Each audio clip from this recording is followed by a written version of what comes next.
तो गुरु Thor love and thunder आ चुकी है जो कि अपने टाइट माल के साथ एकदम बवाल मचा रही है। लेकिन गुरु इसी के साथ एक रूमर भी आ रहा है कि क्या अपना थॉर मर जाएगा थॉर 4 मूवी में। क्या गुरु इस रूमर में दम है? तो मैं कहूंगा हाँ, क्योंकि गुरु अगर तुम लोग को एवेंजर एंड गेम मूवी याद होगी तो उसमें भी ऐसे ही दिखाया गया था, जहाँ पे पुराने एवेंजर्स को टाटा गुड बाय किया गया था और नए एवेंजर्स को वेलकम किया गया था, आओ भगत चल रही थी। गुरु इसके बहुत ज्यादा चांसेस हो जाते हैं कि मार्वल हमें फिर से ही थॉर 4 मूवी में ऐसा ही एक फॉर्मूला फिट करेगी, जहाँ पे वो थॉर को एकदम फेयरवेल मूवी देखकर उसे टाटा गुड बाय कर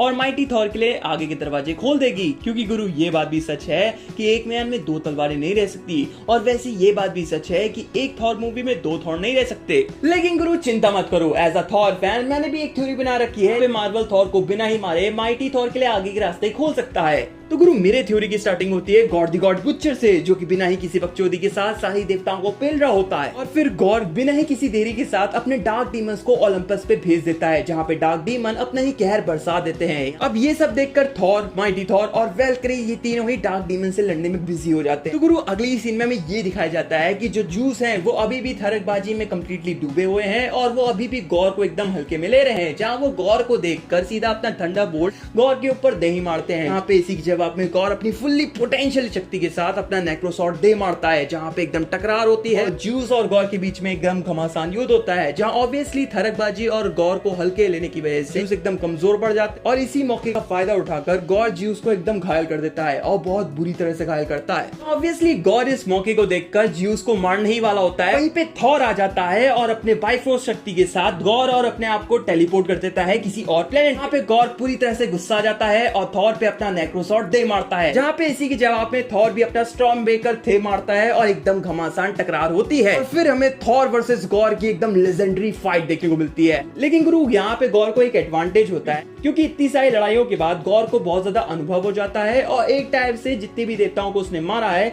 उन सभी की शक्तियां गॉर में समाहित हो चुकी है। इसी वजह से गॉर थॉर के ऊपर बहुत ज्यादा हावी भी हो जाता है एक पल में, और उसे मारने ही वाला होता है। लेकिन उसी वक्त आ जाती है माइटी थॉर और अपना हथौड़ा दे मारती है गॉर के ऊपर, और वहीं पे फिर एक लाइटनिंग बोल्ट चमकती है जो कि येलो कलर की होती है, और हमें देखने को मिलती है वेलकरी येलो लाइटनिंग बोल्ट के साथ। फिर सीधा वेलकरी गौर के सीने पे दे मारती है, और फिर हमें घमासान युद्ध देखने को मिलता है वेलकरी वर्सेस गौर के बीच, जहां पे फिर थॉर, माइटी थॉर और वेलकरी अपनी लाइटनिंग पावर्स के साथ गौर को एकदम हराने की पूरी कोशिश कर रहे होते हैं, और वहीं पे गौर भी अपनी फुल्ली पोटेंशियल पावर के साथ अपने आप को बचाने की कोशिश कर रहा होता है। लेकिन गुरु कहानी में आ जाता है ट्विस्ट, क्योंकि यहाँ पे गौर देख लेता है कि वेलकरी अपनी लाइटनिंग पावर्स को अच्छे से संभाल नहीं पा रही होती, और ये देखते ही गौर सीधा वेलकरी पे हमला करता है और वेलकरी एकदम घायल हो जाती है। यहाँ पे फिर माइटी थॉर वेलकरी को संभालने लग जाती है, और ये सब देखकर थॉर बहुत ज्यादा गुस्सा आ जाता है और भन्ना जाता है, और अपने स्टॉर्म ब्रेकर के साथ गौर के ऊपर हमला कर देता है। और ये सब देखते हुए गौर भी अपने आप को संभालता है, नेक्रोसॉर्ड पावर के साथ थॉर पे हमला कर देता है, और वहां पे होती है फुल्ली एकदम लेजेंडरी वाली लाइट फाइट। और गुरु अगले ही सीन में हमें देखने को मिलता है कि थॉर स्पेस में एकदम झूल रहा होता है और सन के एकदम करीब हो रहा होता है,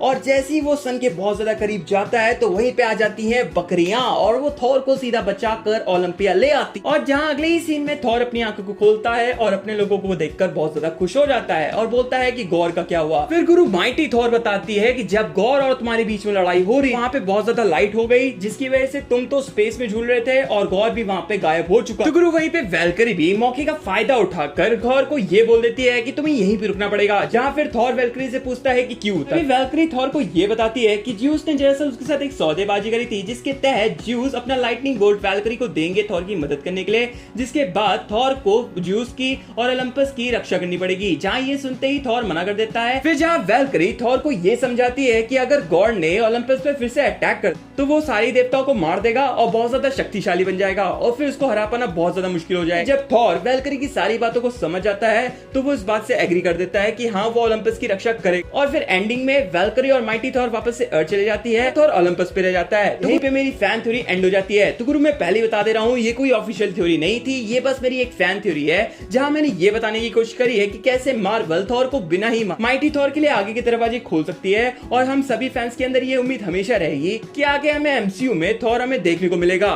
तो गुरु अगर आपके मन में भी आ रहा हो ऐसे अजीबोगरीब थॉट तो मुझे कमेंट बॉक्स में कमेंट करके जरूर बताएगा। प्लस अगर आपको ये वीडियो अच्छी लगी हो तो इस वीडियो को लाइक कर दीजिए, और हाँ यार प्लीज इस वीडियो को सबसे ज्यादा लोग साथ शेयर करिए ताकि मेरे सब्सक्राइबर्स भी बढ़ सके यार। और हाँ देखते रहिए ईशान एक्सप्लेन।